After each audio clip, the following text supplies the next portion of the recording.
Hello नमस्कार दोस्तों, स्वागत है आप सभी का हमारे यूट्यूब चैनल पर और इस नई वीडियो के अंदर। तो स्टूडेंट्स, आज की इस वीडियो के अंदर हम ब्लड या रक्त की बात करेंगे।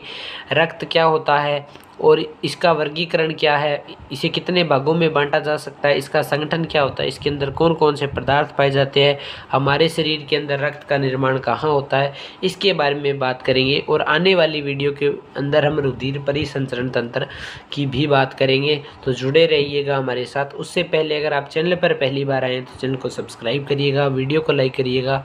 तो चलिए बिना किसी देरी के वीडियो को शुरू करते हैं स्टूडेंट्स। तो स्टूडेंट, सबसे पहले बात करते हैं कि रक्त क्या होता है। रक्त या रुधिर होता है वो एक बाह्य कोशिकीय द्रव्य है जो कोई कोशिका के बाहर पाया जाता है। बाह्य कोशिकीय द्रव्य है, ये एक प्रकार का तरल संयोजी ऊतक होता है और इसके अंदर कई प्रकार के पदार्थ पाए जाते हैं। इसका बेसिकली रंग अलग अलग जंतुओं में अलग अलग होता है, लेकिन मनुष्य में इसका कलर होता है लाल या रेड। जो इसमें एक वर्णक पाया जाता है हीमोग्लोबिन के कारण होता है। हीमोग्लोबिन पदार्थ के कारण इसका रंग क्या होता है, लाल होता है। अगर बात करूं इसके अंदर कौन कौन से पदार्थ पाए जाते हैं, तो इसके अंदर पाए जाते हैं प्लाज्मा,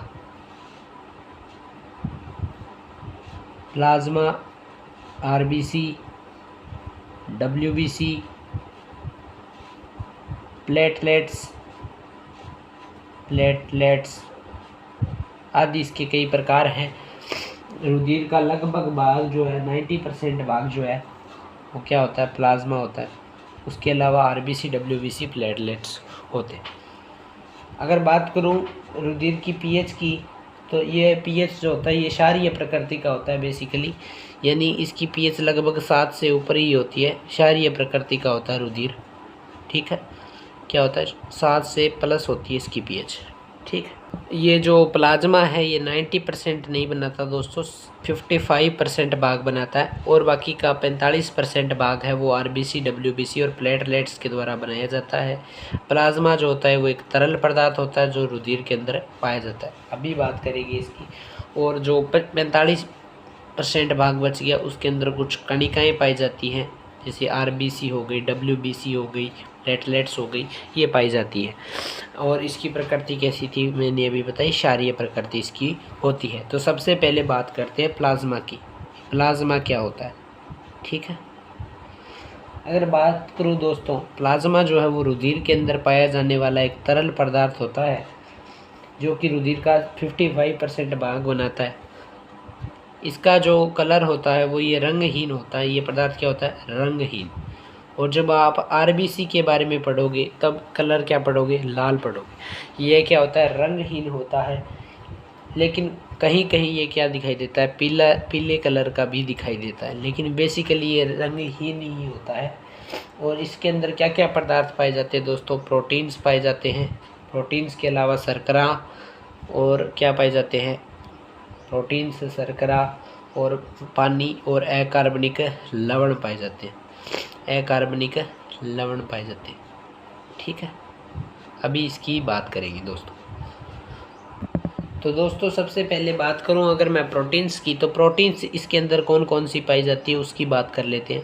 तो पहली प्रोटीन आती है एल्ब्यूमिन प्रोटीन। एल्ब्यूमिन प्रोटीन इसके अंदर पाई जाती है। और एल्ब्यूमिन प्रोटीन जो है वो सबसे अधिक मात्रा में पाई जाती है।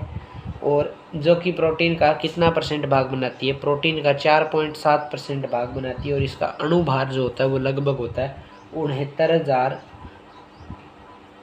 डी के आसपास होता है, ठीक है। और इसके अलावा भी कई प्रकार की प्रोटीन्स पाई जाती है, अभी बात करते हैं उनकी। इसके अलावा एक प्रोटीन का नाम आपने ज़रूर सुना होगा, ग्लोब्यूलिन। रुधिर के अंदर ग्लोब्यूलिन प्रोटीन भी पाई जाती है। ये लगभग रुधिर का दोस्तों 1.5% भाग बनाती है। और ये कई प्रकार की हो सकती है, जैसे अल्फा ग्लोब्यूलिन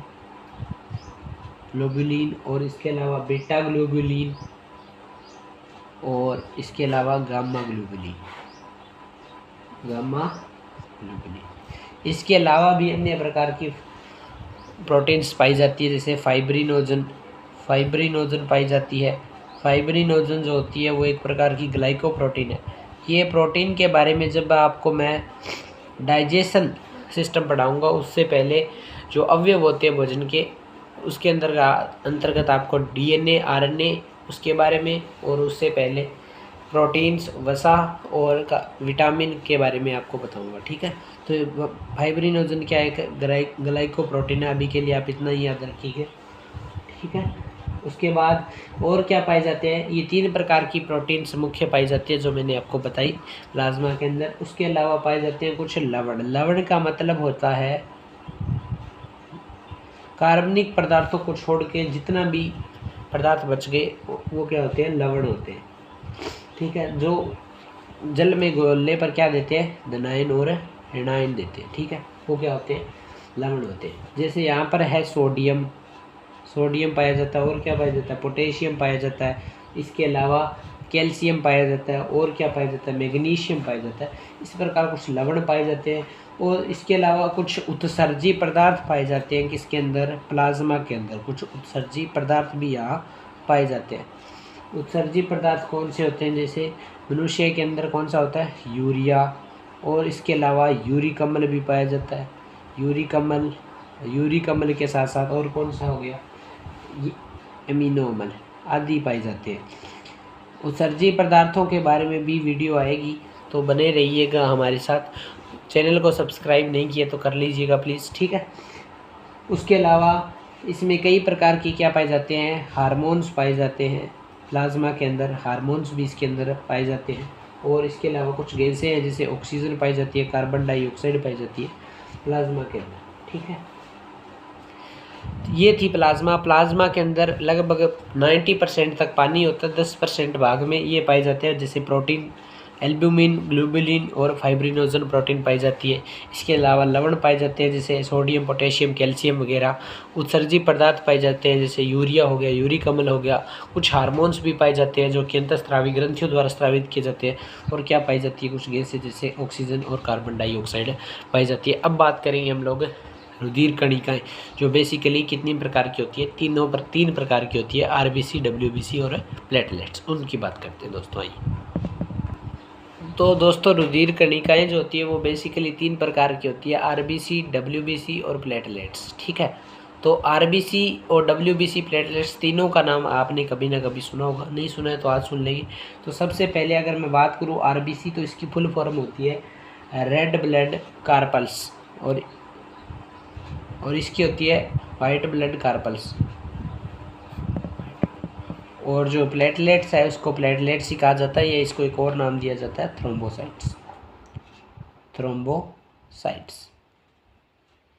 तो सबसे पहले हम बात करेंगे आरबीसी के बारे में, और आरबीसी के पढ़ने के बाद हम बात करेंगे डब्ल्यूबीसी की, और लास्ट में प्लेटलेट्स। तो सबसे पहले पढ़ते हैं आरबीसी के बारे में।